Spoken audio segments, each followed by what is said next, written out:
Hello and welcome to the Boomer Live. Today we're here to talk about the MI versus CSK game. Of course, it was a game which got over really early, but we are sorry we have joined you quite late due to some technical difficulties, of course. But yeah, we are here to talk about the game as we got out very early and as the teams were capitulated, especially Chennai Super Kings were capitulated for a mere score of 97, something which they never expected would happen. They had a very poor power play, of course, not just the power play, even the power in the stadium did not help them with the DR's decision going against them. And they had five down in the power play. From there on, it was Dhoni who single handedly helped them reach 97. He remained not out, of course, because towards the end, Mukesh Chaudhary was the one who got run out. And Mumbai also had hiccups to chase that score down, but someone like a Tim David came and made sure that they chased out with ease at the end of the day. I'm joined by Sandipani to talk about it. Sandipani, welcome on the show. Let's talk about this game because there are a lot of things which went wrong in this game, right? Let's talk about it from the very first over when DRS was not working. There were a lot of controversies around that. What did you make of that? Because that's something which we have to talk about it here. When Yeah, I power think is not in the stadium, DRS was not working. That decision was not out. At any stage, you would feel that that wasn't a wicket at all. Then what is that rule that if there is no DRS in that particular point of time, you have to walk off? How can you expect howlers to be given like that? you can do nothing much about it because DRS has been something which, first of all, BCCI was not really for the DRS decisions. They took a lot of time adapting to DRS.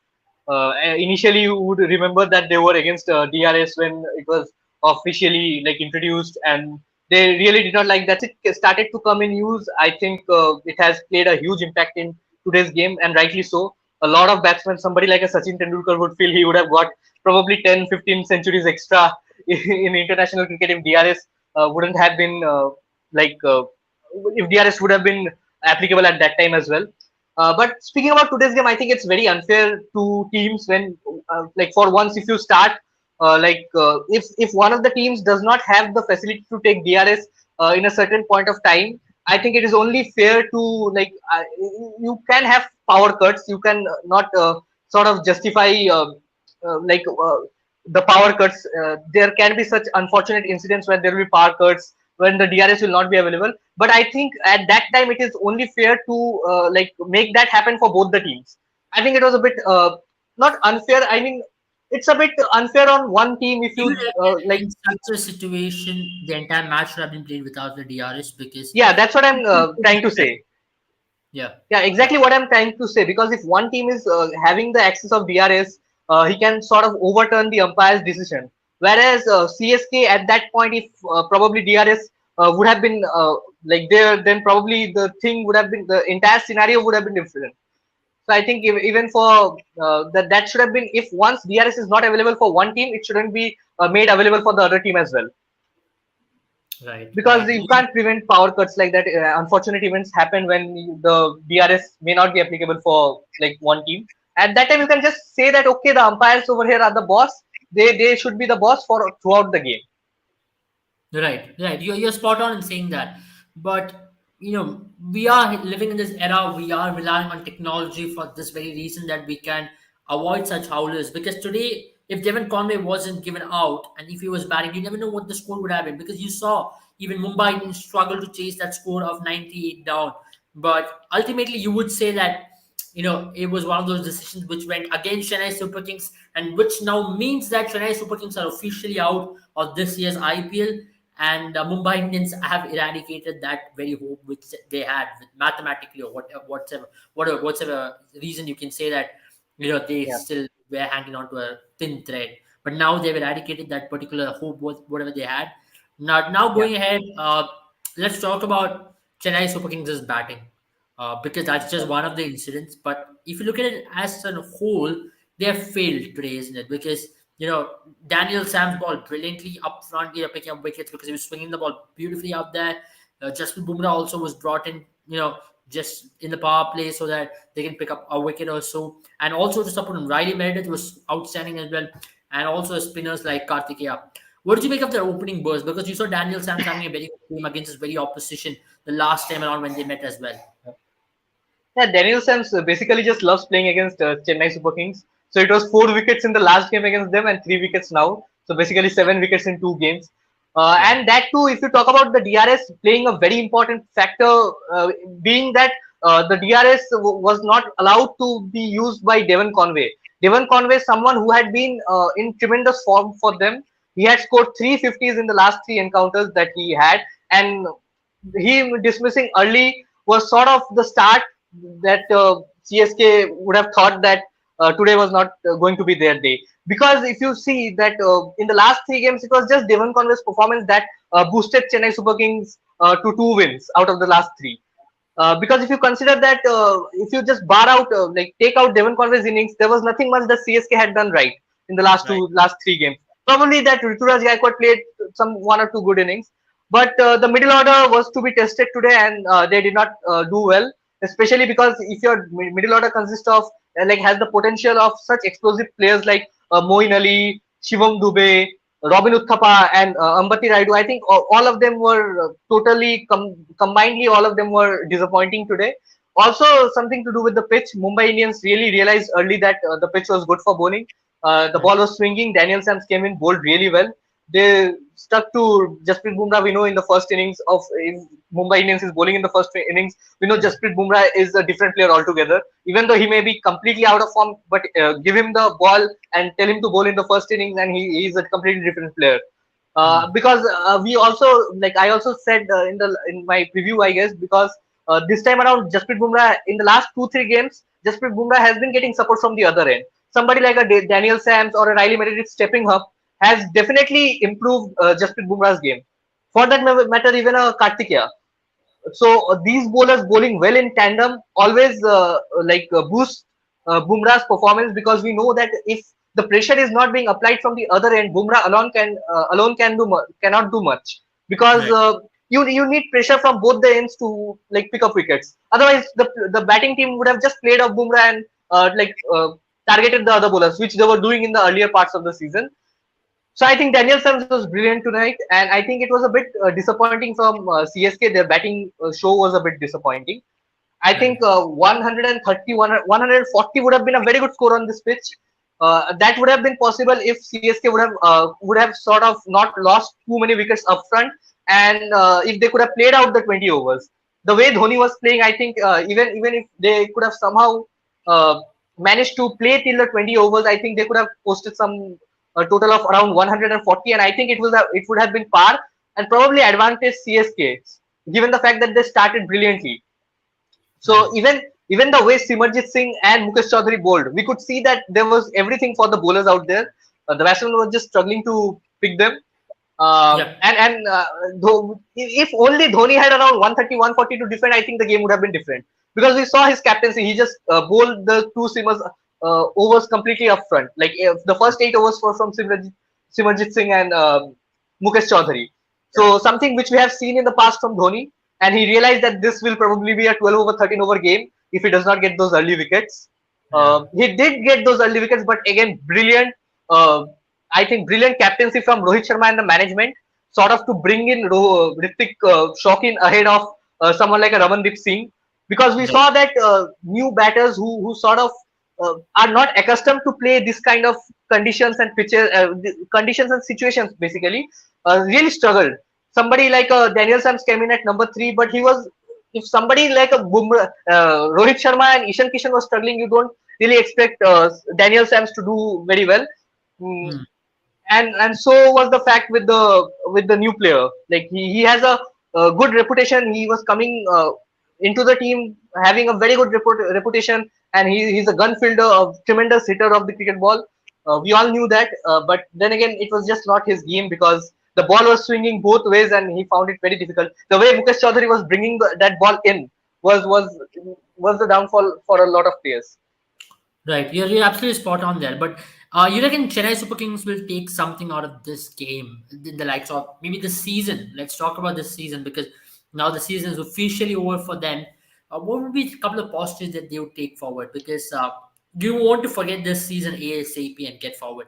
Because you've seen the same kind of things happen in even in 2020, but they got a positive out of Ruturaj Gaikwad towards the end where he came on. came out and scored 350s in a row, and which helped them to carry on from there on to the next season where they were crowned champions. From this season, you reckon the biggest positive would be someone like a Mukesh Chaudhary because he's been bowling brilliantly. And against Mumbai Indians are finding him as a nemesis at this very point, isn't it?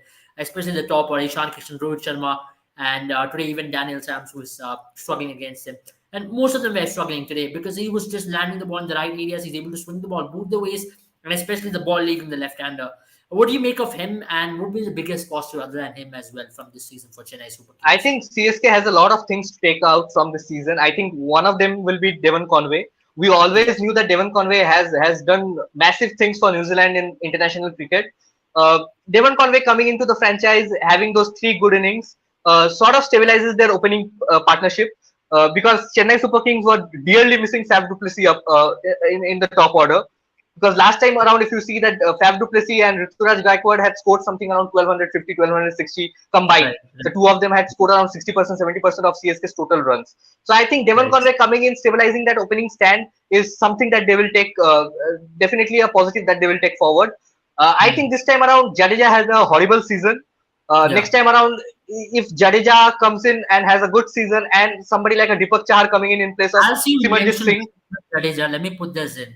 Do you reckon Jadeja is going to stay with the same franchise, or do you see Jadeja in a different color next season? Because there have been a lot of speculations, as some may say rumors, about a possible rift there in dressing room. And we don't want to make any speculations right here, but with things been happening because the captaincy being just taken away from him, and we believe that the captaincy was taken away because he was unable to deliver as a captain and also as a player. You could see it in him, and he's someone who doesn't even drop catches. As a captain, you yeah, felt like he was burdened even in fielding. That's something which is not a good sign at all for a player of Jadeja's stature. You reckon now going ahead, Jadeja might not even feature for this very franchise. I don't think so. I think these are rumors. Some of it may be true. There is definitely a rift because Jadeja will not be too happy with the fact that he like the captaincy was taken away from him, and especially Right, because it was given back to MS Dhoni. Because now right, CSK also in the long term they have to find a replacement for Dhoni. Dhoni is not going to play. If you like ask me, Dhoni will not play in going forward in the next 4 5 seasons. I don't think Dhoni will be able to continue for the franchise. So right. I think they definitely need to find a replacement for Dhoni who will not just Dhoni as a player. I think Dhoni the captain. They need a replacement for Dhoni the captain. So I think Jadeja moving forward, he definitely thought that he had it in him to captain the side, and rightly so because he has I think captained his domestic side in some of the games. He has two triple centuries for the domestic side, but this time around we saw that he was really struggling under pressure. He was dropping catches. He was not performing well with the bat. The pressure was going on to him in the field, not bowling really well. Like he was not bowling up to his standards. Yeah. So all in all, it was not a Jadeja's performance that we usually get to see in IPL. Even if he is in a bad form of like bad phase of form, he is not scoring runs. He is not picking up wickets. But taking those crucial catches is always something we can count Jadeja on. But this Absolutely. time around, we could definitely see the pressure was getting onto him. I think the risk is a bit over exaggerated. I think there is definitely a risk, but see, you will be a tad disappointed that you were not picked by your like you were not trusted by your franchise. But I think he was not 100% fit in the last 3 4 games. So I think he'll be making a return for CSK, and you never know. He might even get one of those crucial roles in the like sort of a captaincy or a vice captaincy in the future as well. Because it's okay, you can have one bad season. Jadeja was not having the best of season. We even saw Right. Deepak Chahar was not there. I think CSK in the next season will be a lot more stabilized with Devon Conway playing upfront for the entirety of the season and Deepak Chahar coming back in place of Simarjit Singh. So basically, they have most of those boxes ticked.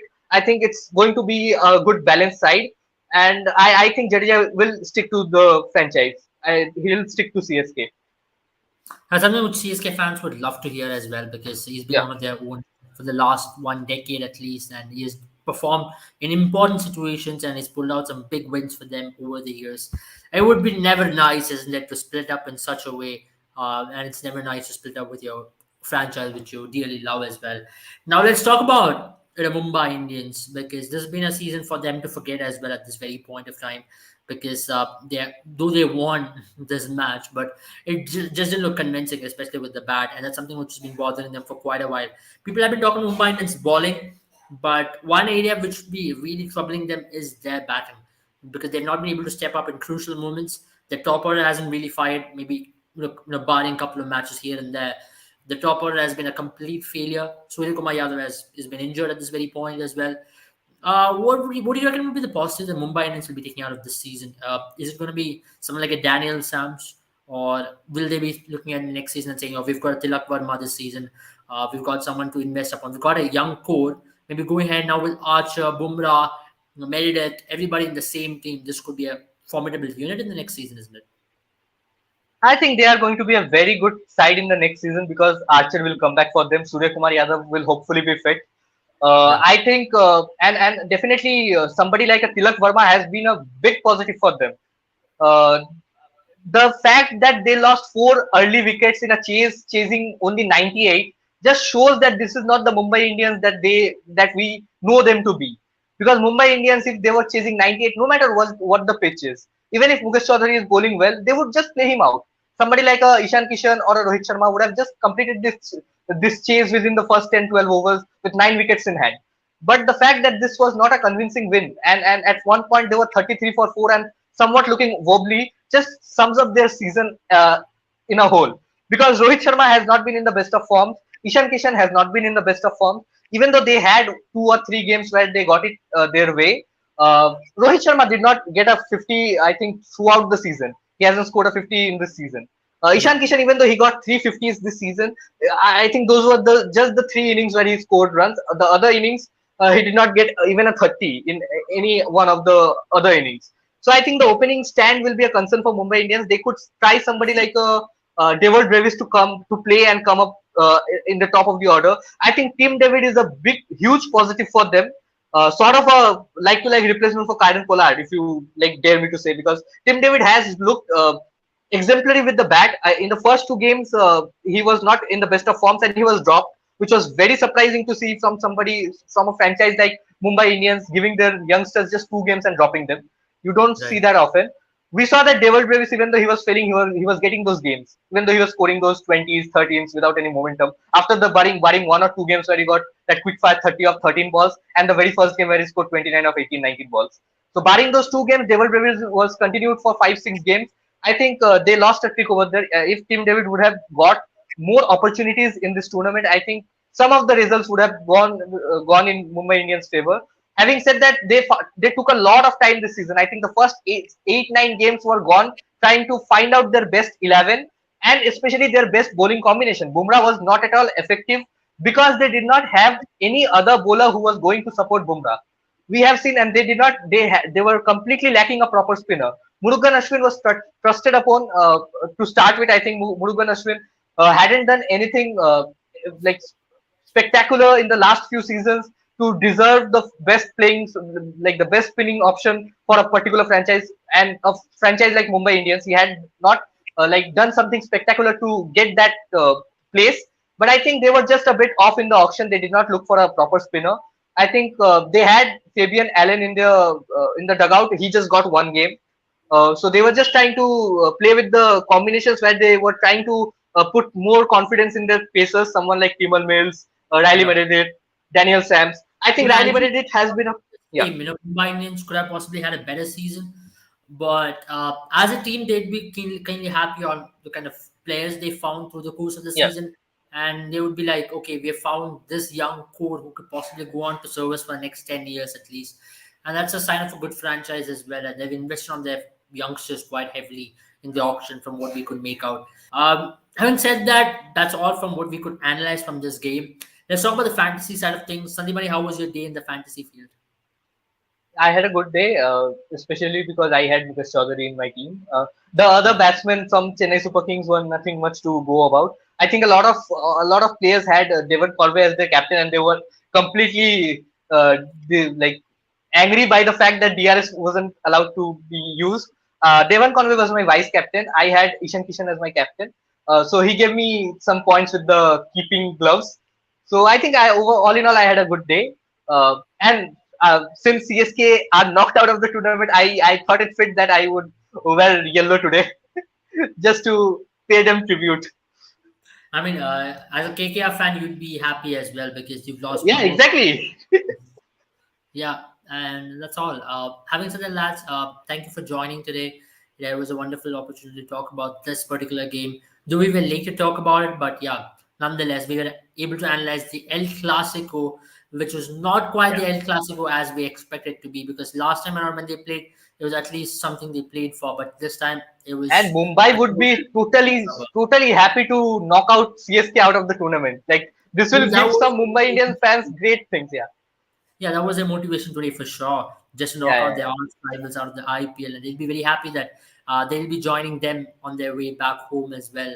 That they won't be Yeah. qualifying. They'll now be the race for the wooden spoon as to who ends up on the 10th position. So I reckon it's going to be more or less likely it's going to Mumbai Indians, but Chennai Super Yeah. Kings as well in the hunt as well. But let's see how it goes from here on. And also, guys, play our fantasy contest with Boomer 11 because this IPL you can win prizes worth up to $5,000. So you don't want to miss out on those opportunities, isn't that what we are providing you with? And also join us on Twitter for our preview where we'll be analyzing every game, and also we'll be giving out our fantasy predictions with tactics, with strategies, and also with stats, of course. And also follow us on Instagram. That's where we'll be providing you the top 5 fantasy picks of the day, and you can make your team looking at those videos as well. And thank you guys. Have a good day. I hope you have a wonderful night. And if you're a Chennai fan, hard luck, but you are the current defending champions, so you have a lot to take out of that. So we are going to have a new champion this time around. Yeah, we are, and it's going to be the team in red. We'll see that.